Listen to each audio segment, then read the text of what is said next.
What's good, everybody? Welcome back to Swishes, Hits, and Kicks. It's your boy Richard Carry on here with episode number, this, that. I'm not sure. I'm gonna say 15. I don't think it's Sweet 16, but I think we have 15. Maybe it's a little quinceañera, you know. Little quince for you on this lovely Monday night. I am recording on a Monday night, and today's episode is strictly about sports and entertainment. This is when we get into your pro wrestlings, your boxings, your UFC, MMA. This is that episode, and other entertainment as far as maybe some movies, a show, anything that's going on. I heard music's interesting right now with a little bit of the rap game. Yeah, so we got plenty of things to chat about today. Let's start with an oldie but a goodie. Let's talk about what's going on in WWE. And I'm going to put timers on this episode for those that don't care about pro wrestling or boxing or MMA and maybe music, maybe TV and movies. You only care about that. You're going to jump straight to that. Fine. Skip ahead. Okay? First, we are talking about some pro wrestling. We can talk about some WWE.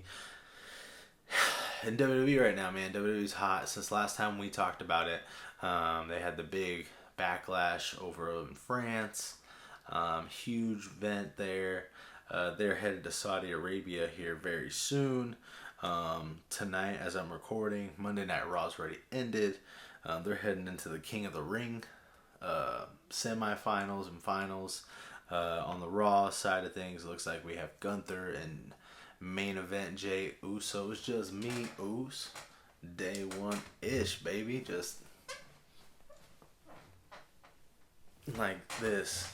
Most popular guy, maybe in the company, who knows. And then on SmackDown side of things, you have Tama Tonga, LA Knight, Randy Orton, Carmelo Hayes. I think the final is going to be Gunther versus Randy Orton. Big time match. First time ever. Gunther's going to become the king of the ring and end up facing Cody at some point. Also big for that Saudi Arabia event.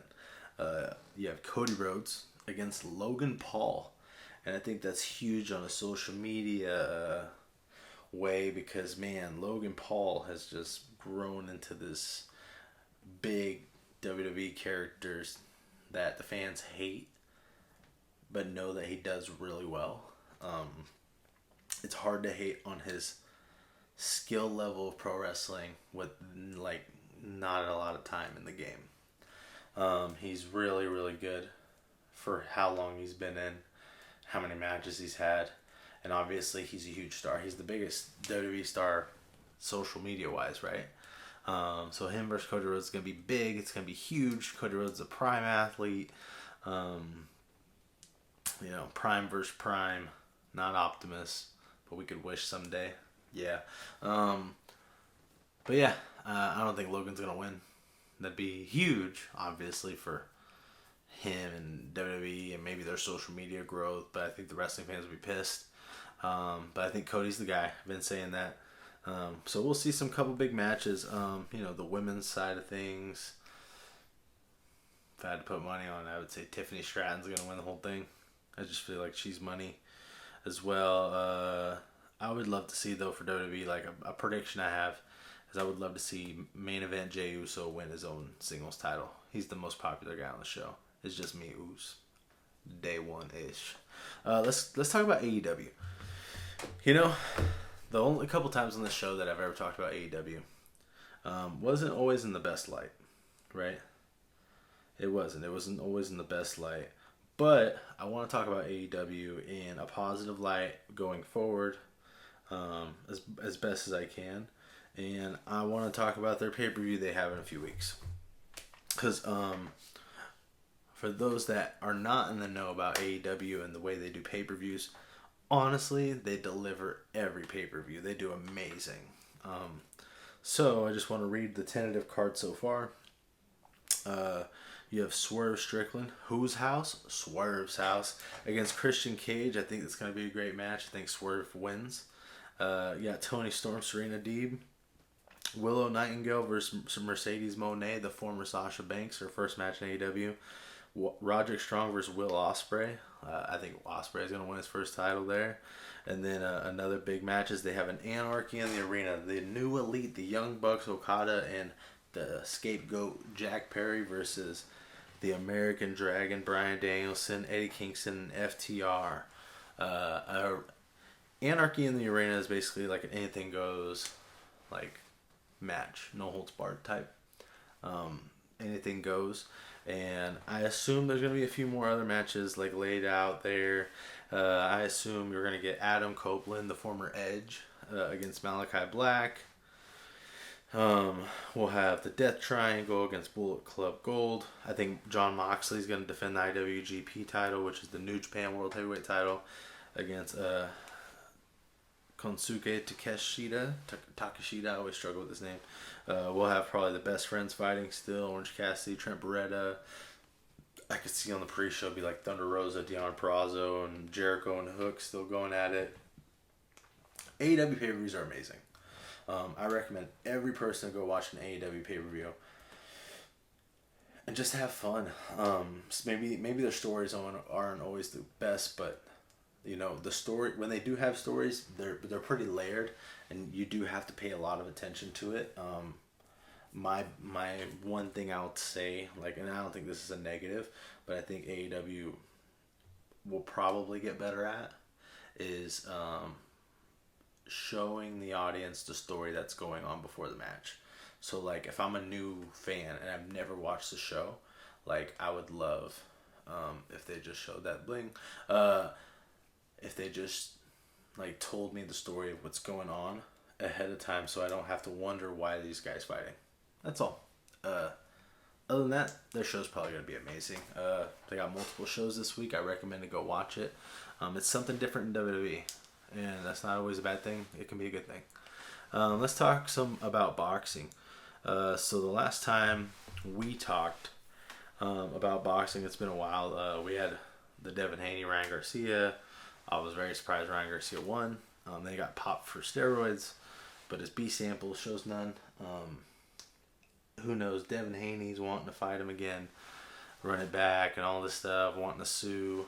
I think Ryan just beat Devin Haney. You hear from other boxers like a Gervonta Davis, they think Haney's not the guy, but I don't know. If I'm Ryan Garcia, I move on to something else. If I'm Devin Haney, I go in and try to fight somebody soon so we can change this narrative. But the big fight that's coming up for us right now this week is this Saturday. We have Usyk versus Tyson Fury, right? Alexander Usyk, Tyson Fury. The winner is definitely the best heavyweight boxer in the world. Now, who's going to win, right? Who's going to win is the key. I don't know. If I was to bet money on who's going to win this big-time heavyweight fight, I would probably bet right now on Usyk. Now, can Tyson Fury win? Of course he can win. He's a big man, very technically skilled. His last fight, though, against Francis Ngannou, he didn't look great. I assume he's going to look much better than that. I have a feeling he didn't take Francis serious and just got caught. But he's going against a guy, Usyk, that I don't think he can make a lot of mistakes against. Usyk, as technical as Tyson Fury is, Usyk might be better. And, even though Tyson's got such a big size and frame, I just don't know if he's the better boxer than Usyk. And it could be a boring fight, too. As good as they both are, technical as they both are, it could be boring unless someone's willing to risk it. But who knows? If I had to bet money right now, I'd just go Usyk. I think Usyk's going to win. I think the winner fights Joshua in some humongous fight one day, and that'll be really fun to watch.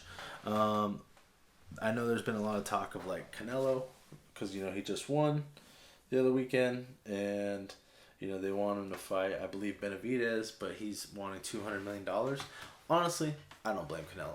If I was him, and you want me to fight this guy who's heavier, probably gonna beat him, right? I want to get paid.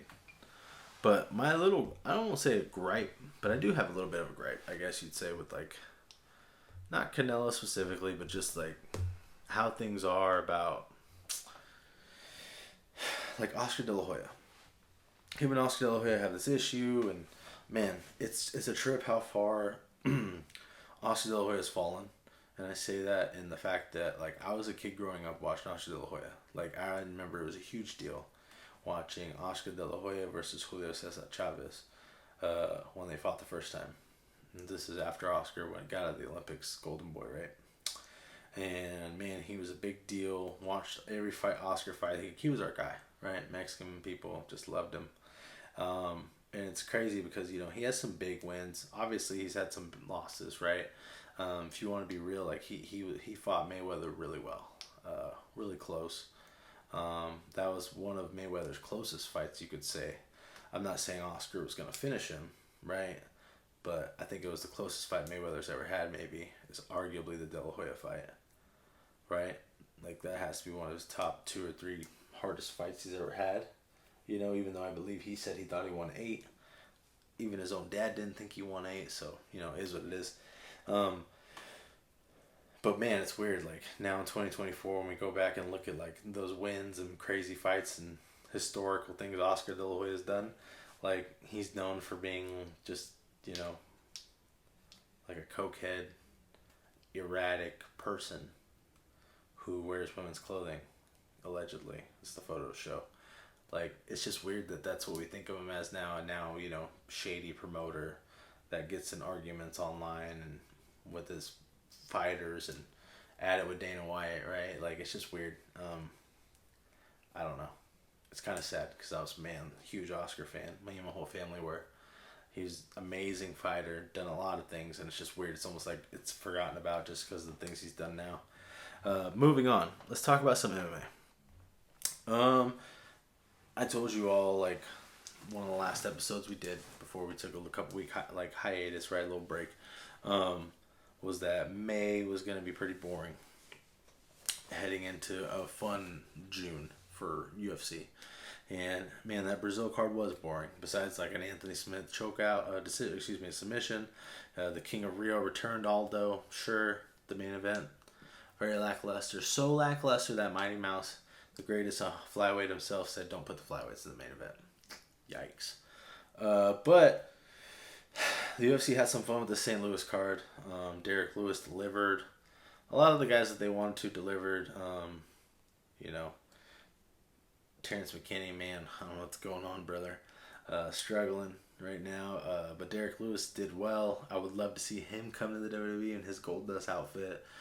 You just can't moon people anymore. It's not the Attitude Era, and we can't just, you know, throw our cups into the audience. You know, the fact that the media member caught it and had Dana White sign it, what a wild time we're living in. Who wants that dude's balls all over, you know? Right? They're hot, I guess. Right? Anyways, let's go into talking about, even though it's not the first pay-per-view of June, but it's the biggest pay-per-view of June. Let's talk real quick. The poster for McGregor and Chandler released. Dana White's already touting that the McGregor versus Chandler fight has the highest grossing gate already in UFC history, with, I think, over 20 million. And the wild thing is, they haven't even had a press conference yet. Like, think how wild that pay-per-view and everything's going to be when they do the first press conference. And I feel like Conor's going to be in form for that. Honestly, I do hope Conor McGregor wins. When Conor McGregor wins, MMA's funner. It's just a fact. So, even though I like Michael Chandler, I just hope McGregor wins just because it'd be fun to see. And that's coming here soon, you know, but we got to get through Islam and Poirier. That's going to be a real fun one to watch, too. Let's see. Is there anything else on the docket for MMA right now? Dana White's talking right now about, you know, John Jones, even though he's talking about, you know, maybe fighting Tom Aspinall, Alex Pereira, you know, just as fun fights. It's for sure he's going to fight Stipe in New York. And I think we've always known that. Like, John's, like, that's never changed. Him and Stipe, don't really know why. It is a weird fight. I guess it's more of like a, here you go, guys, like, you both deserve this for your record and legacy. But I feel like it doesn't do a ton for the fans. I think that we'll all watch it. But I think we just would rather see John fight Aspinall at the least, you know? The interim champ versus the heavyweight champ. I feel bad for Stipe. The guy I feel bad for the most is Stipe, because he's kind of left out, and, like, you know, not like anyone's clamoring for him right now, which kind of sucks. because he's a legend. He's arguably the greatest heavyweight of all time. You know, if you want to go based off stats and records, even though I still think Cain Velasquez is the best, right? Am I living in the past? I don't think so, because Fedor is up there too, right? If you're a real MMA fan, you know, Fedor was arguably like the greatest forever, like a long time. Some people still think it's the best. Let's talk about some movies and shows. Like I told you guys a little bit ago that we were still trying to watch Game of Thrones. My wife's tapped out, but I'm still holding strong. Let's see, we're watching The Jinx. We're getting into that because it's a crime doc, you know, but things we're watching right now is really that, and like the NBA playoffs I'm watching. There's not a ton of movies out currently I want to see. I still want to see like Civil War. I heard the new Planet of the Apes movie. My family went and they said it was terrible, which that kind of sucks because it's such a long movie that, you know, I look forward to those movies even though I went on a whole rant how Hollywood has no creativity. I guess I'm just a sucker for certain movies. Last thing I want to talk about is how I know I'm old now. As I'm recording this, I'm 33. Turned 34 in July. And the hotness for like the last week and a half or so was the Kendrick Lamar Drake beef, rap beef. And as of right now, I've been told that Kendrick Lamar won the beef. But I can't believe it. That, you know, this rap beef has taken over so many people. And yet I'm over here like the old guy that's like, so? Who cares? Like, the moment I heard about this beef, and I see them going on iTunes and Spotify charts, or excuse me, Apple Music. That's how, see, old, right? Old head moments creeping in. All I thought in my head is, oh man, this is a smart way for these guys to make a lot of money. That's honestly what I thought of. And they are making a lot of money. But it's just funny that with this beef, like, this beef between Drake and Kendrick Lamar is how I know I'm so old and out of the loop. Like, it's funny. I'm really, the age-wise, I'm not that old.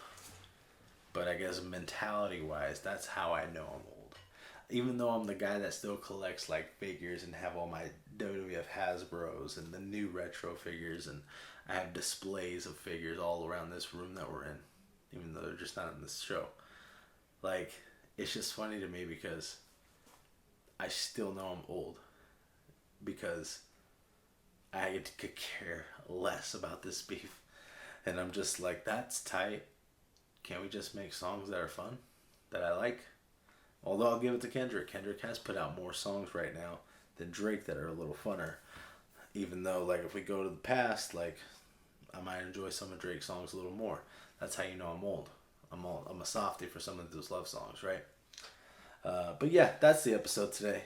A little sports and entertainment, because that's what we do here. We do both. We give you the sports, we give you the entertainment, we hit you with the swish, we hit you with the hit. Swishes, hits, and kicks, baby. A little pap, pap, pap. We got it. Going up, day or two, who knows. Social media's over here. Get them while we got it. Get them while we got it. Get it while it's hot, because that's how I'm dropping it, okay? Love it, leave it. You better can't wait. Something, something, something the kid don't play. If it was a problem, yo, I solve it. Check out the hook while my DJ revolves it.